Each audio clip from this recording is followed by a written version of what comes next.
taxes paid for each year? 4, what quantum of exemptions and waivers have been extended to each economic zone developer, operator, and enterprise in respect of corporation tax, withholding taxes, value-added taxes, including VAT on imports and import duties for each year since 2015. 5, what measures has the National Treasury, the Kenya Revenue Authority, and the Special Economic Zone Authority put in place to forestall abuse of special economic scheme, including the reporting mechanisms? I thank you, Honorable Speaker. Thank you, Honorable Ruku. Chair of Finance, Kimani. Thank you, Honorable Speaker, and I'd like to thank Honorable Roko for being seized of this matter. Honorable Speaker, the Finance Act of 2023, we created several incentives to SEZs and EPZs in this country. However, since that enactment, Honorable Speaker, we've seen a lot of gazettement of very new and many those SEZ and EPZs. Some of them are even private people's properties. Honorable Speaker, the questions being sought by Honorable Ruko, we would like to handle this matter comprehensively. And so my request would be, even if you would approve, that instead of submitting just a statement to this House, Honorable Speaker, that we make it an inquiry, so that we make sure that we sort out these loopholes that these unscrupulous businesses are using in our SEZs and EPZs, denying us the required revenues, Honorable Speaker, and making it uncompetitive to other businesses and manufacturers that do not necessarily operate within these SEZ and EPZs, much of which, as I've said, have been irregularized, Gazetted, Honorable Speaker. So our request as a committee is that if we are to answer the 5 questions sought by the Honorable Roko comprehensively, then we'd like to make an inquiry, we'd like to make it an inquiry, visit those SEZs, visit those EPZs, see the actual impact on the losses made in terms of our revenues, both pay, VAT, excess, and all those other taxes, Honorable Speaker, and even the impact of that on export and the competitiveness of the products made in these EPZs and SEZs vis-a-vis those that are made by other manufacturers and businesses that don't necessarily operate in this privileged space, Honorable Speaker. Thank you, Honorable Chairman. I will exercise my discretion under Standing Order 218 and accede to your request. You may proceed under 218-2, and the committee can proceed as you have proposed. Time limit, I'll give you a month. Thank you. Yes, Jared? Jared? Firstly, I thank you, Honorable Speaker, for the opportunity. And I've got quick twin issues to run by you, if you allow me. Firstly, something related to this or totally different? No, different. I thought we are done with statements. There is one more statement. All right. I'll give you an opportunity after thank that. you. Thank you. The next statement is Ondo. Something to do with what? Yes? Speaker, I was just wondering loudly, under the standing orders of this House, special economic zones are oversighted by the Committee of Trade, Industry and Cooperative. An inquiry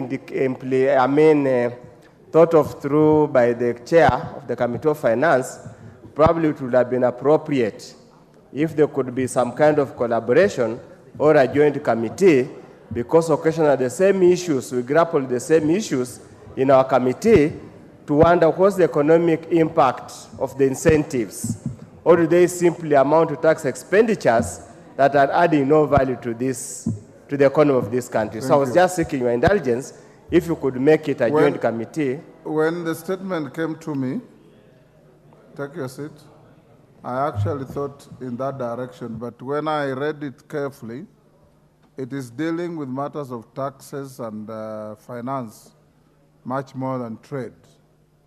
But should it be necessary for the two committees to jointly act, I'll direct the clerk to speak to both of the chairmen and advise accordingly. But I think the pertinent issues raised relate much more to taxation and finance than trade. But you have a point, it had crossed my mind severally when I looked at the matter. Next member for Mwala, Vincent Musyoka. Yes, Kawaya. Thank you, Mr. Speaker.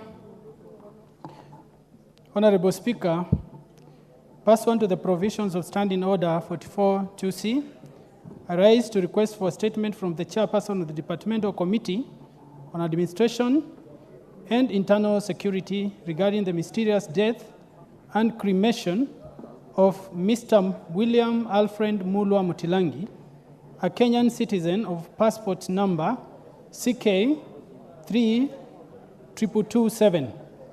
Honorable Speaker, until his death, Mr. Mutilangi was a renowned innovator working for Pepsi International in the state of New York, United States of America. Following his death, his remains were cremated in the USA by people who were not related to him under a power of attorney prepared by Kahudhu and Co-Advocates, a Kenyan law firm.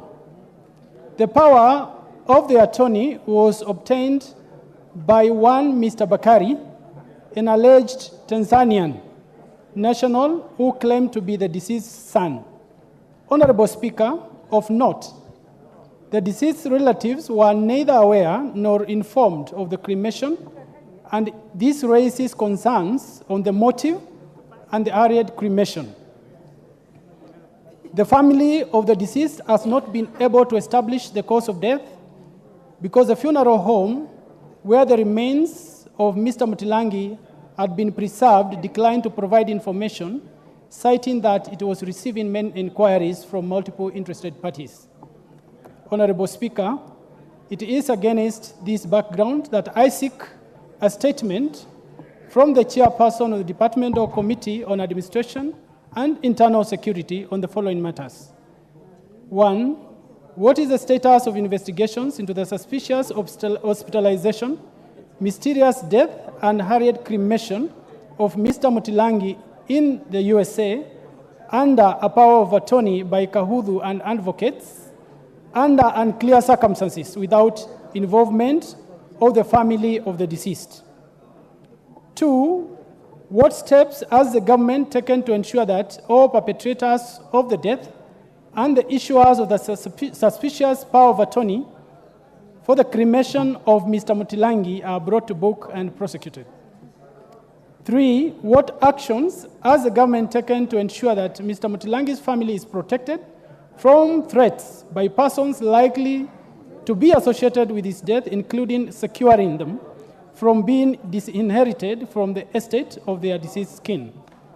4, what measures has the government put in place to ensure that all Kenyans who die in the diaspora are well preserved and their remains efficiently transported back to their families if they so wish? I thank you, Honorable Speaker. Honorable Vincent, are you sure you directed this statement to the correct committee? If your man died in the US, don't you think it's more a foreign affairs matter than internal affairs?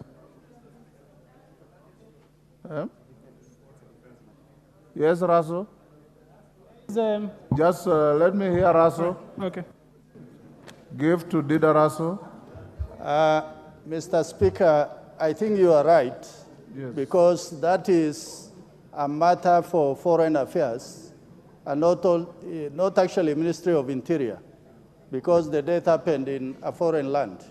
It's a matter in foreign jurisdiction, Kawaya, so we route your request to the committee chaired by Honorable Koech. Is it defense and foreign? I think they'll do more justice to your response than internal security. Maybe, Mr. Speaker, the thinking around this is that there's a criminal element to this statement, and I am wondering how the Ministry of Foreign Affairs is going to be capable to handle Okay, the you criminal have your elements. day with the internal affairs. Don't come back complaining. Mr. Speaker. Eh? Unless, Mr. Speaker, yeah, yeah, Honorable Kawaya, all right, I'm advised by the clerk, and I believe to Yes. be true, that your matter will be handled by Defense and Foreign. defense and foreign. Yes. Thank you. So if you want to make any progress inquiry, go to Defense and Foreign. That would be. Did Araso and his team have very little to do with Yeah, foreign jurisdiction. I can see. Yes. Thank you, Mr. Speaker. Thank you. Guided. Thank you. Okay, Jared Okello. Yes. I thank you, Honorable Speaker, for the opportunity. I've got two quick issues to run by you and by the House, Honorable Speaker. Firstly, is to thank you, Mr. Speaker, and your office for the material and emotional support that you offered the Okello family when we lost our brother Shem, Reverend Shem Okello. Our collective condolences to you. Thank you very much. And also to thank my colleagues who contributed quite generously and lessened the Okello family's burden to pass a dignified send-off to the late brother. And we hope that God will keep him in his glory. Honorable Speaker, the second limb of my concern relates to a communication that came from the National Government CDF Board yesterday to our respective fund managers, Honorable Speaker.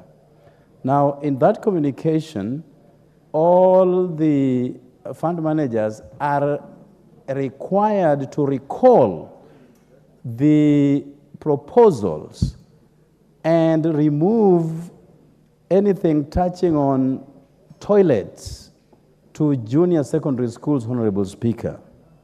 Now, besides the fact that we only have 2 months into a new financial cycle, Honorable Speaker. Toilet construction or toilets? Yes, toilet construction, Honorable Speaker. Yes.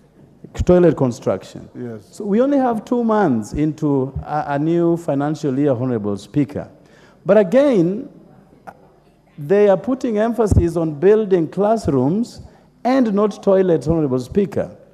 Now, you cannot build a classroom without sanitation at the end of the day, Honorable Speaker. Even in our very simple homes that we erect in the villages, or even here in the city, you start by a latrine or a toilet before you come up with the substantive structure, Honorable Speaker. So this is a concern that has been raised. We, just the other year, had to thwart the efforts of the same NGCDF board when they applied a retroactive law on NGCDF Act as amended. So this is also another way of delaying the projects by our constituencies, Honorable Speaker. And we only have 2 months. We only have next month and May into a new financial year, Honorable Speaker. So we have received communication from our managers asking us what to do in light of this, Honorable Speaker. So you have always come to the rescue of this House when such confusions arise, and I believe, Honorable Speaker, that with your indulgence and your intervention on this, let us retain what we have 2 months into the new financial year. And when we shall come up with new proposals for the year 2024, 2025, then we can put all those concerns that they have into perspective and infuse them in those proposals as and when they will require them, Honorable Speaker. I thank you. Where is Musa Sirma? Is there any member of the NGCDF committee in the House? Who is the Vice Chair? Majority Leader, you've heard what Jared is saying? Honorable Speaker, I have heard what my friend Jared Okello has said. And it's true that NGCDF board has been asking fund managers and MPs to revise some of the proposals that have been sent. I, for one, was asked to revise mine, and I diligently did that so that I can fast-track the process. But more importantly, I think we need to have a conversation with the board so that things that are specific to constituencies, because MPs and fund managers understand the issues that they require in their constituencies. They should not be blocked from implementing. And actually, a lot of these proposals come from public participation. And because they come from public participation, the board, I don't think, should have a mandate to overturn something that came from a public participation. And therefore, I think constituencies should be allowed to implement their projects as mandated by the constituents. But we will also engage the board so that we understand why they are bringing these new things. Is it a Jared Okello concern or is it a widespread concern? That's what... I think a lot of the changes that have come in have affected a lot. I said, I was asked to make amendments to my proposal, and I thought some of them were ridiculous because that's what my people want. Why do you want me to do something else? I know there has been this issue of walls, that they have said you cannot build walls for using NGCDF funds. Several things that have come out. But I think we need to sit down with them so that we align to the demands of the constituents and what the constituency requires. I thank you. Yes, Makali Mulu. 1 minute. Yeah, thank you very much, Honorable Speaker. Honorable Speaker, I think the matter being raised by Honorable Gerard is a very important matter, because this particular year, Honorable Speaker, I think our select committee on CDF has let us down. This is the second time things have been done and procedurally. And I think the board needs to be told that there is a CDF Act and we also have regulations which very clearly state what should be done. It is not their work to micromanage constituencies. Their work is to look at policy issues and based on that, Honorable Speaker, guide the constituencies. They are micromanaging constituencies, which I don't think is fair. Thank you, Honorable Speaker.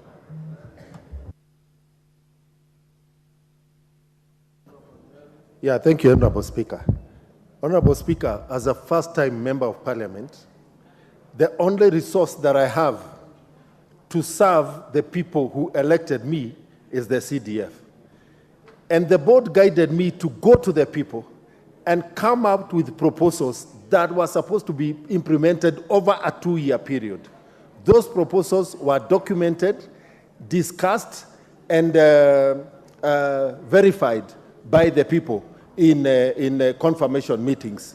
For the board to come midway and try to change the process that is already understood by the members of the public is not only unfair, but it is making us appear in bad light among the people who elected us.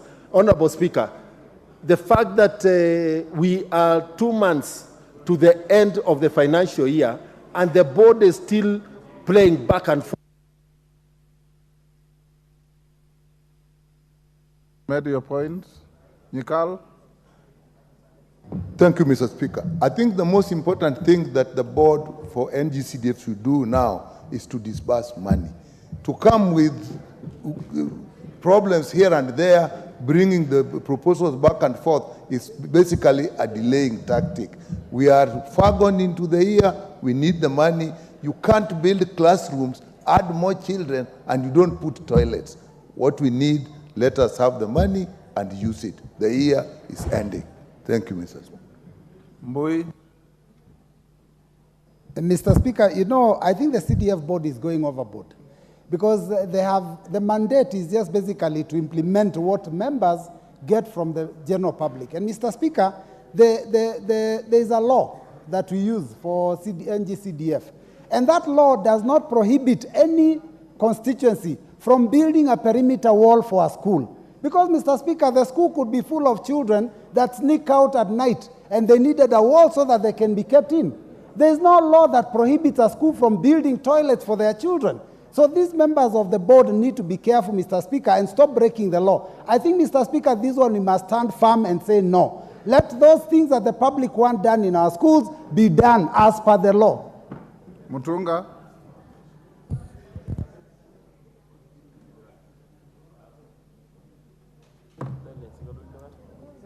Yeah, thank you, Honorable Speaker. Honorable Speaker, let me join my colleagues in asking the CDF board to release our money. Honorable Speaker, whatever they have released right now cannot service the 40% required for bursaries. You are at a loss as member of parliament to know whom should you give bursary. Are you going to give the universities and colleges? Are you going to give the secondary schools, or is it the day secondary schools? So we need that money, Honorable Speaker, and I think they are taking a little bit too long. Thank you.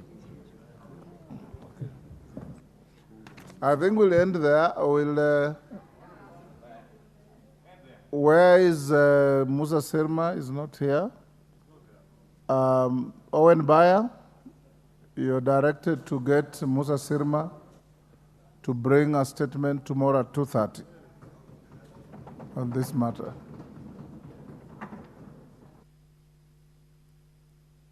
Members? I am...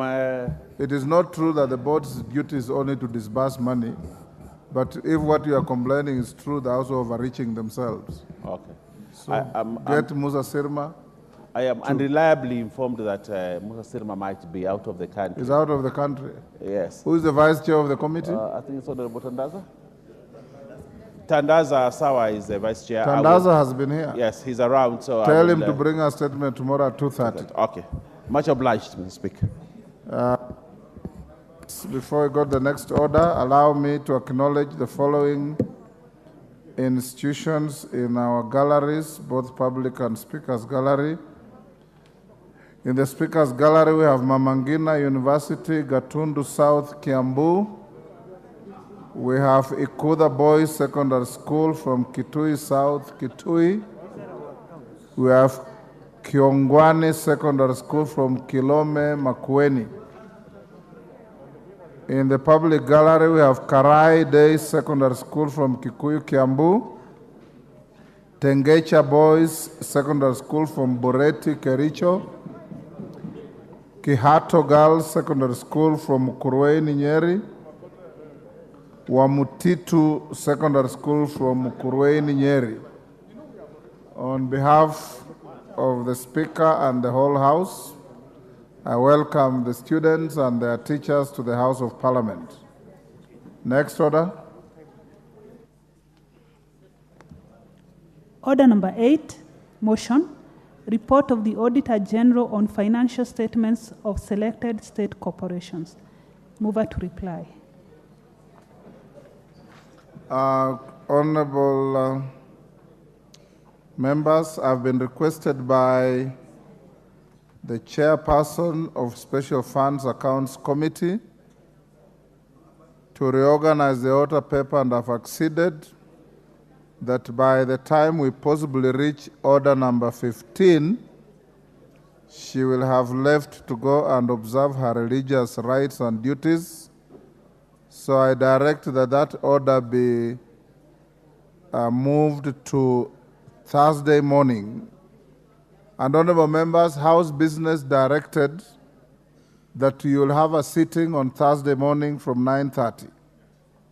So be notified and be in the House on Thursday morning at 9:30. Mover to reply, Chair Public Investments Committee on Commercial Affairs and Energy. That's Posing. Yeah, thank you, Speaker, for giving me this opportunity to reply. And in replying, Honorable Speaker, I want to thank members, honorable members of this House for supporting us and supporting our report. And being made and Speaker, also allow me to thank my committee for a good job, and your officers, the Office of the Clerk, for doing a good job for us. And with those few remarks, Honorable Speaker, I beg to reply. Thank you, Honorable Posing. Honorable members, order DK. Order Kasalu. Take your seats. The member for Kwale, take your seat. Honorable members, I now put the question at order number 8, which is that this House adopts the report of the Public Investments Committee on Commercial Affairs and Energy on its examination of the reports of the Auditor General on the financial statements of selected state corporations laid on the table, of the House on Wednesday, 6th December 2023. As members of that opinion say aye. Aye. Will those of the contrary opinion say nay? The ayes have it. Next order. Order number 9, the Care and Protection of Child Parents Bill, Senate Bill number 23 of 2023, first reading. A bill for an act of parliament to provide a framework for the care and protection of child parents within the counties, to provide a framework through which an expectant girl child or a child parent may actualize their right to basic education and at the same time ensure the care of their children and for connected purposes. Order number 10, the National Government Administration Laws Amendment Bill, National Assembly Bill number 73 of 2023. Resumption of debate. Yes, Honorable Andai. Honorable Speaker, I'm rising once again under Standing Order 47-3B. Yes, just keep it for me.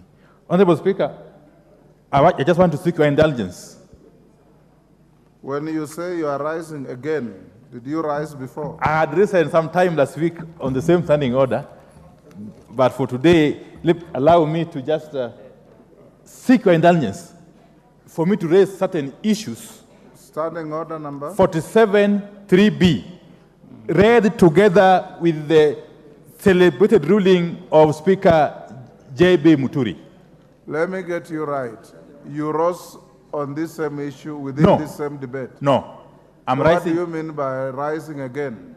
Maybe I withdraw the remark, I withdraw the term again. And I simply say I'm rising under Standing Order 47-3B, which is actually self-explanatory. I don't want to belabor. But I want to, can we have some order here, Honorable Speaker? Honorable Speaker, the Chairman, Budget Committee, and Agriculture Committee, Chair, and the Honorable Member for Nyan are having a baraza here. Honorable Ndindi and Okello. They're actually hugging, Honorable Speaker, across the aisle. Honorable Speaker, the Standing Order 47-3B is quite clear.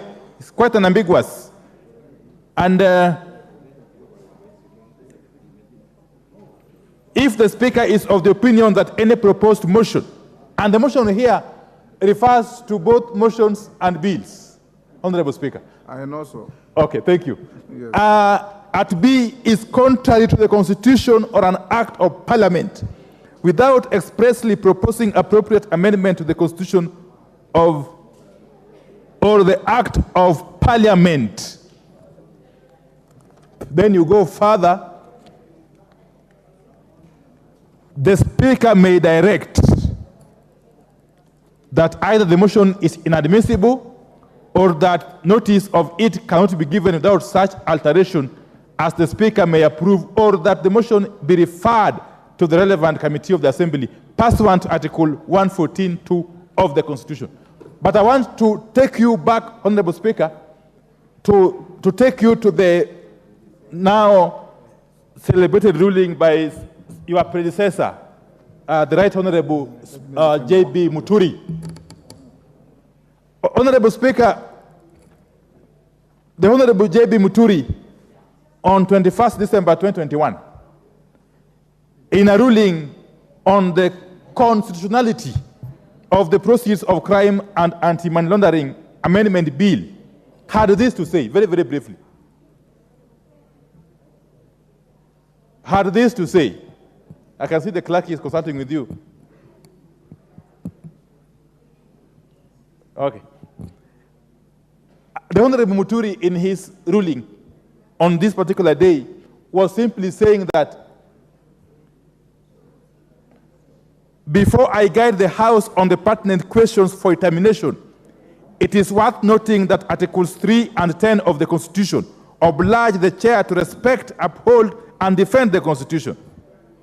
As you are aware, all business that comes before the House is approved by the Speaker, and among other considerations, the Speaker applies his mind as to the constitutionality or otherwise of such business as contemplated under Standing Order 47.3.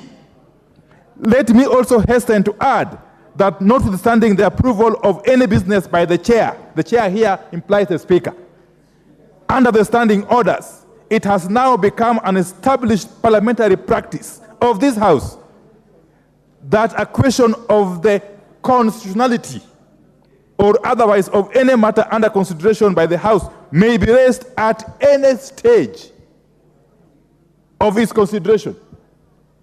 Indeed, my predecessors and I have been invited on several occasions to guide the House on issues of constitutionality of various matters before the House.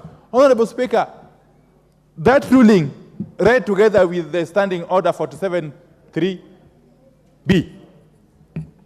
is what I'm relying on to plead with you to allow me to raise these constitutional issues concerning the motion under consideration, that is the National Government Administration Laws Amendment Bill 2023. And I will proceed, Honorable Speaker, to say as follows, and very, very briefly so, Honorable Speaker. Honorable Speaker, Article 3 and Article 10 are clear. I don't want to really read them. Members are now conversant with those two articles provide for. But I've got issues, two issues in this bill. I'm aware the relevant committee, the Committee of Justice and Legal Affairs, has dealt with some of the issues. But there are two issues in this bill that I wouldn't want this House to proceed with and vote on, while we know that we'll be acting in vain. Honorable Speaker, we'll be acting in vain. And this House cannot afford to act in vain.